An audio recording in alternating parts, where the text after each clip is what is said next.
Hey guys, so I've talked with a lot of thyroid patients over the years, and one of the hallmarks is if they've been diagnosed with a thyroid disease, they're told, you have a thyroid problem, you have to take this medication, here you go. They're not told what the thyroid does, they're not told how the thyroid actually works in the body. So I want to give you guys just a real brief physiology background. I want to teach you how your thyroid functions in the body and why it's so important.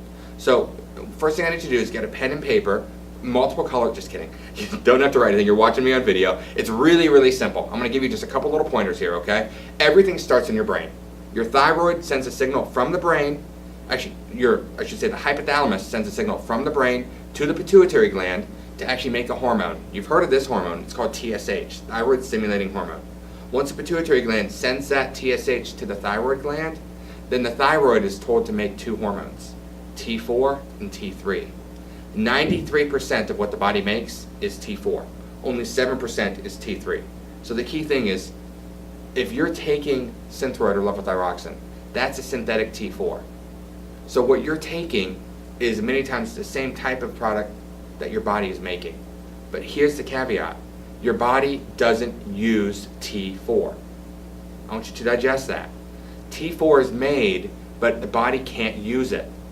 It has to be transported away from the thyroid gland to peripheral tissues, and then it has to be converted from T4 into T3. So just because you have enough thyroid hormone, or more importantly, you're taking Synthroid or Levoxyl or another medication, and your doctor says your levels are normal, doesn't mean your body is using that thyroid hormone properly. 60% of T4 to T3 conversion occurs in the liver. When's the last time they checked your liver enzymes? If they're elevated, you're going to have a problem with that. I can tell you, liver enzymes don't get elevated until there's actual damage to the liver. You can have dysfunction long before that. If you have hormonal imbalances, if your estrogen levels or testosterone levels are off, how about progesterone levels are off? If you have issues digesting food, you probably have a liver problem. If you have energy problems with B12, you probably have a liver problem, which means that you can't convert T4 into T3. 20% of that conversion occurs in the gut. So if you have a gut problem, you're going to have problems converting T4 into T3 and your thyroid's going to be affected. 20% occurs in other tissues.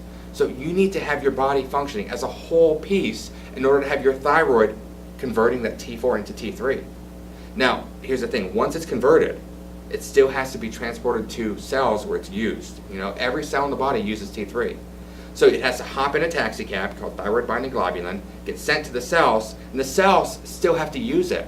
If you have thyroid symptoms, if you are on birth control or hormone replacement therapy or have severe adrenal stress or even insulin resistance or blood sugar problems, your body may have a resistance against using thyroid hormones. If that happens, then when that T3 gets to the cell, it's not going to be used and you're still going to have symptom problems. When you're tested by your doctor, they look at TSH. Why aren't they checking free T3 to see what your body is converting? Why aren't they checking free T4 to see what your body is able to convert from? Why aren't they checking T3 uptake to see why your body can use T3? They have to look at all the tests and they're going to figure out why you have symptoms. And at the end of the day, there's some new standards that have been put in place where all they care about is TSH. That is a problem because they're not looking to how the hormone is working. They're literally just looking to see if you need to be on a different medication level. If you're going to get better, you need to understand this process and demand more out of your doctors, or better yet, come see me, Dr. Green, and let me help you.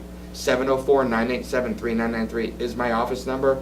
Come and visit one of our workshops that we have in the office. Look me up online, or more importantly, just schedule an initial consult with me. Thank you.